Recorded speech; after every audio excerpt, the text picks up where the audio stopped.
Hi, my name is Dialson Todd, and I'm the lead community organizer of the Centro Inc. And my name is Valeria, and I am the Promotoras educator here at Centro. And we're here to talk to you guys today about climate change and the effects that it has on our immigrant community.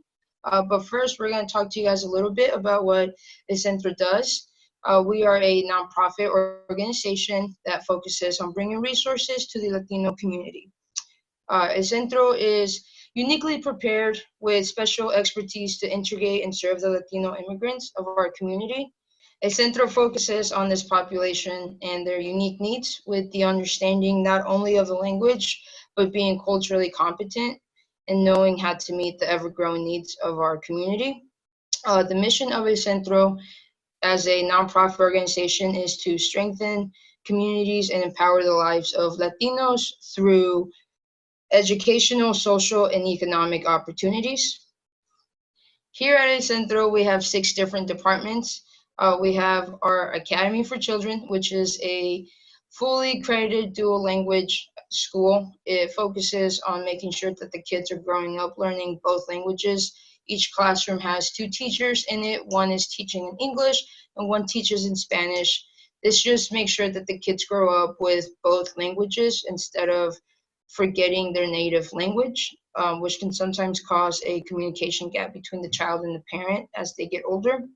We also have our health navigation system, which, just like it says in the name, it's to help navigate our community through the healthcare system, which can be very complicated.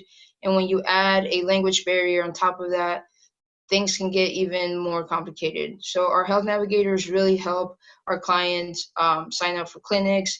They will figure out if you qualify for Medicaid. Once you get your Medicaid, we can help you get into a doctor, set up appointments.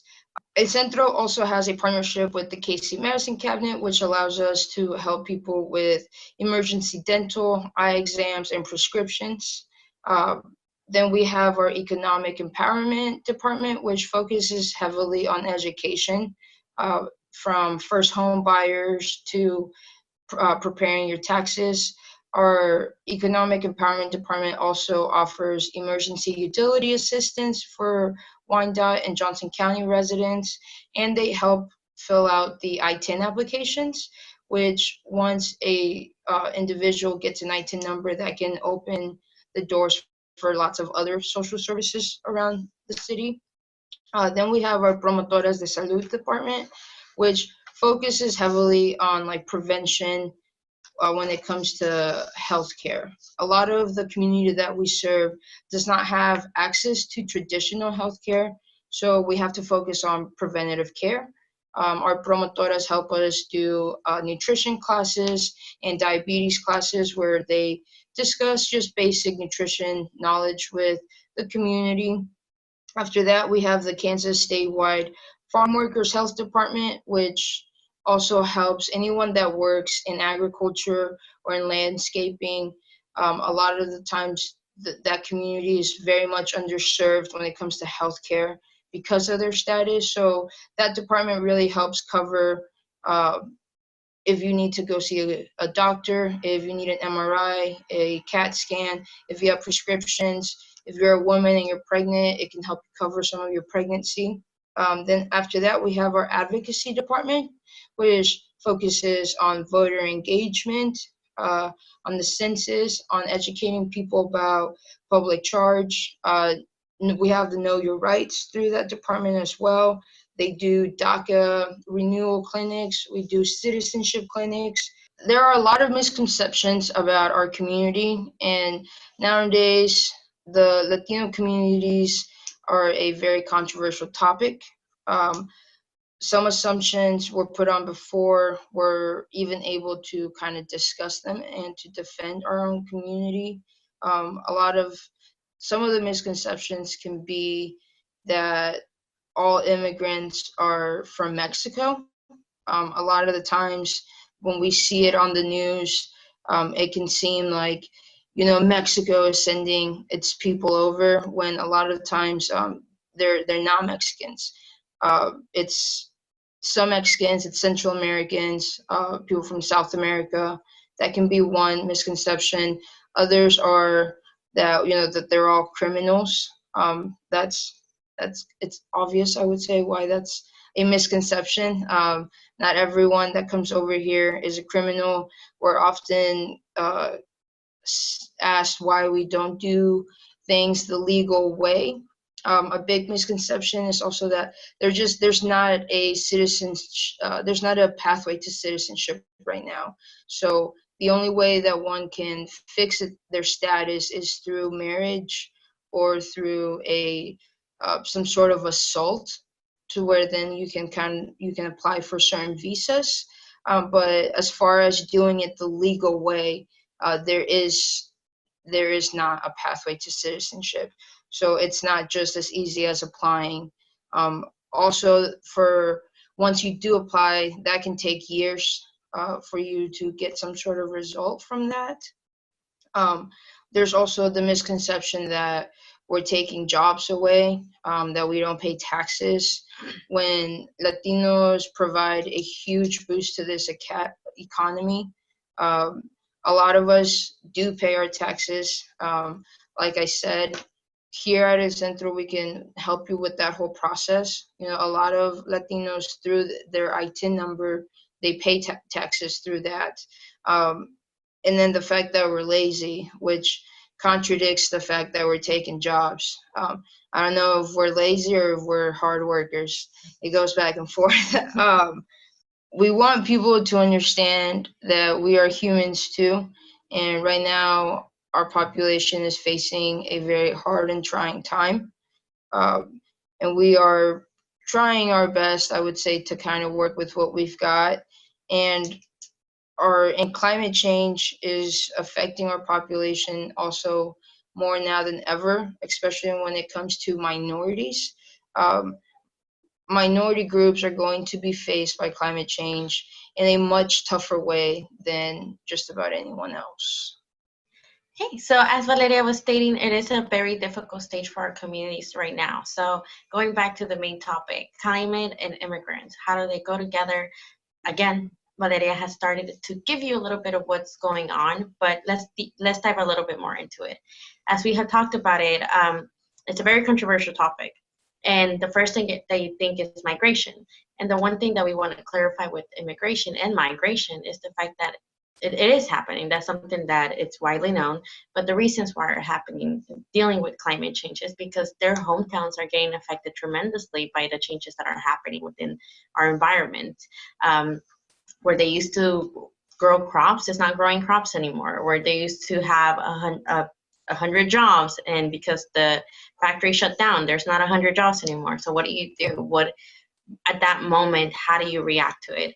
So when we think about migration, we don't only think about people being opportunists and just coming here for the American dream. We think about people surviving.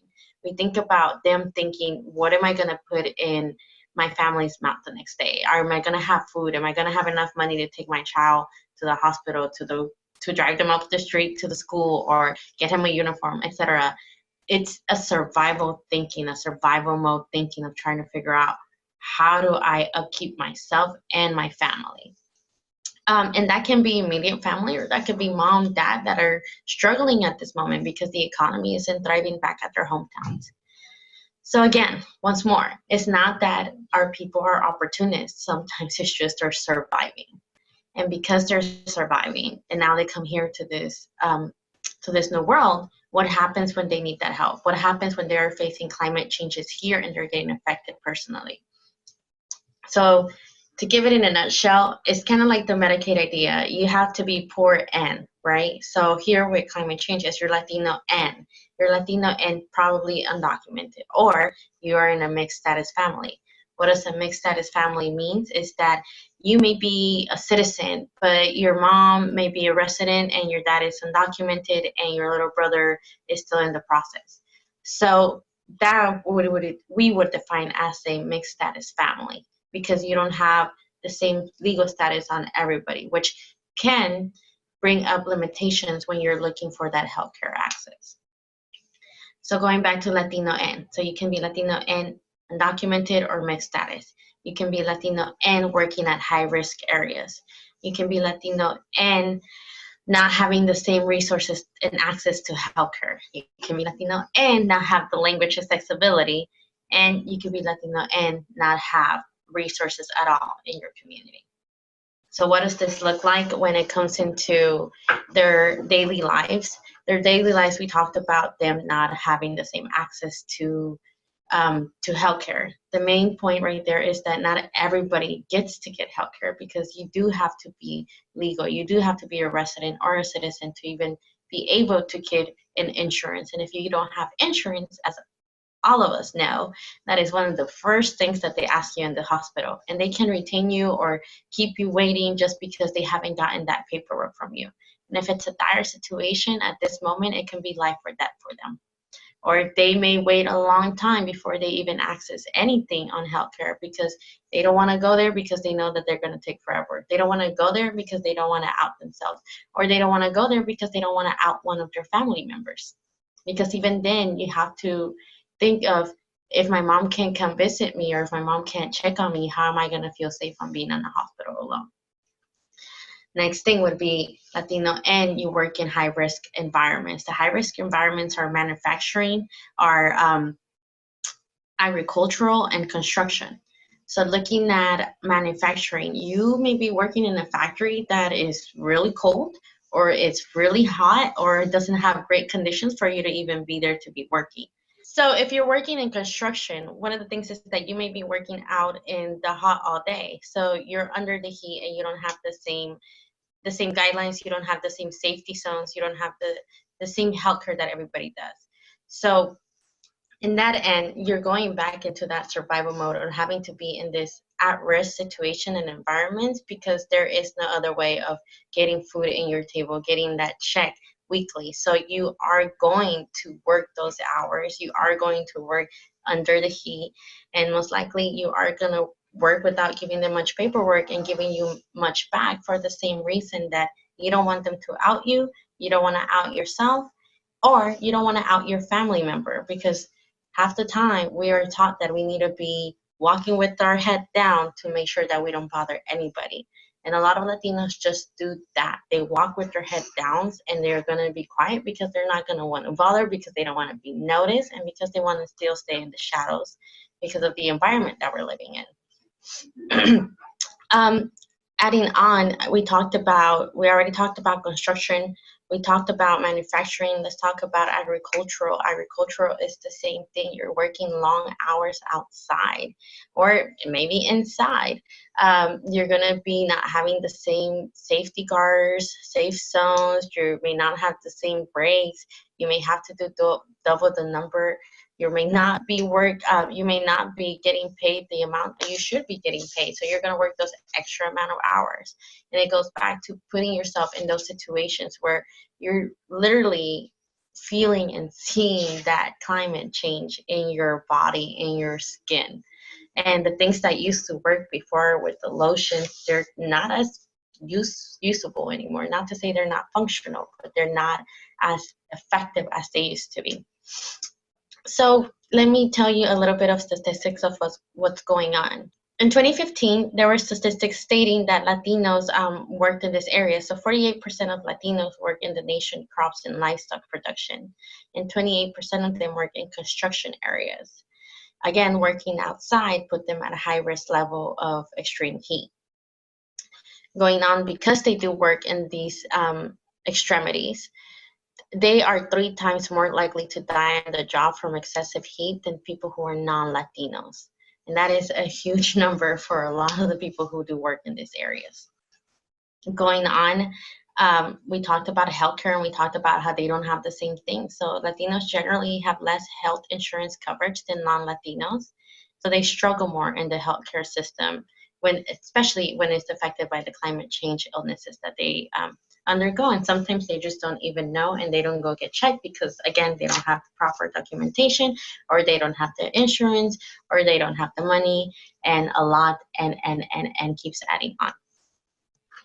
So adding on to all of these potential no's and potential limitations for them, think about when natural disasters happen, when there's a hurricane, when there's a tornado. There's all these access points where people can go and be safe and be taken care of or go for resources. But again, not everybody goes, because if you don't have the right status, or if your whole family doesn't have right status, because we are a very family bonded individual, we won't leave anybody behind. So if your mom can't go, you're probably going to stay right next to your mom. She can't go to the same place that's going to provide you safety. You're probably going to want to stay with your own mom or parents, etc. So at that moment, whether you're mixed status or you're undocumented, you're kind of stuck, because you might not be able to access the same resources for you or your family, which means that you may not go look for those resources. So if you lost your house and you need to go get a new house and you don't have that paperwork, or all your family doesn't have that paperwork, then that might limit you into going into these resources to be able to get the help. Again, think about IDs and think about how many times you have to be showing those. You're not going to be able to get through a door or a resource if you don't show that you were here, that you belong here, that you're part of these communities, and that you were in those neighborhoods that got affected. So because that's not enough, you go into just resources in general that's available. And again, half of our population, or most of our population, is not eligible for it. Once more, we look at the policies that are going on right now, and you get all these misconceptions and all these policies thrown at you that you don't really know what you are able to get into without getting into trouble. So just in general, we don't have the same resources as everybody does. You may be undocumented or in a mixed status families, and what if you're in that situation, it may take you weeks or days and months before you decide to even go try to get this help, versus somebody who has all their paperwork in hand and has nothing to worry about. It can take them a day, but for a Latino, it can take them hours. Again, it can take them until something bad really happens, and then you go to the hospital and try to get help when it may be too late. So it just depends on their situation, and depends on their need, and it depends whether they have the resources to be able to do it or the support to be able to do it. Another quick statistic is that 1 million of Latinos are undocumented immigrants, and they're not eligible for disaster aid offered to help people to recover after this extreme weather damages happen to their properties. They just don't have the same outcomes. They don't have the same opportunities. And again, if they are sick due to a natural disaster or climate change, it may not be caught in time for the same reason that they are just afraid of going forward and getting this help. And the last statistic is that because we are exposed to all of these different areas, because we don't have the same resources, because we may not live in the same environments that are taken well care of, on average, Hispanic children suffer the same from asthma as non-Hispanics. They are 70% more likely to be admitted to the hospital, and alarmingly twice as likely to die from asthma as other people who are non-Hispanics. So there are high factors, high percentages, high risks that we expose ourselves every day in our daily lives. And sometimes it may not even be ourselves. It may be our loved ones that expose themselves every day to be able to provide what we need to be able to survive. So once more, we go back to just thinking of that survival mode and thinking how we can continue to keep living an okay life instead of a quality life. So what would be the biggest opportunities if we were to be able to get some help and some resources? It would be the fact that individuals can raise their awareness faster. It would be the fact that they can get the help faster. It would be the fact that they can also be exposed to different resources that we may not know that are available, or that they have access to. So just being able to get out there and talk about the situations that Latinos are facing, it may not be connecting right away, but there is a connection, can help out tremendously in just their work environments, their lifestyles, their livelihoods, their homes, whether they're up to code or not, if they live in an area that's secure or not, just all these different things that can be brought up to light. So we can start having these conversations, and we can start seeing how we can continue to go forward into helping them get a better quality life. So how do we end this? How do you connect with us? How do you talk to us? We want to hear from all of you guys. and Valer's going to tell you just that. Yeah, if you want to learn more about what Centro does for the community, you can check us out on Facebook. You can come into our building. We have a location here in Wyandotte, and we have a location over on Santa Fe in Olathe.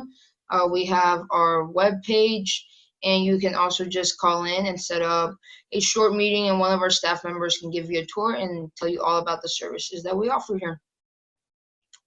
And that's all about us. This is a little bit of info on climate change and Latinos and how it's affecting us. And we would love to hear more, and we would love to see what else is out there. If there's any new information, please let us know. If you have any more questions that we should look into, let us know as well. Thank you.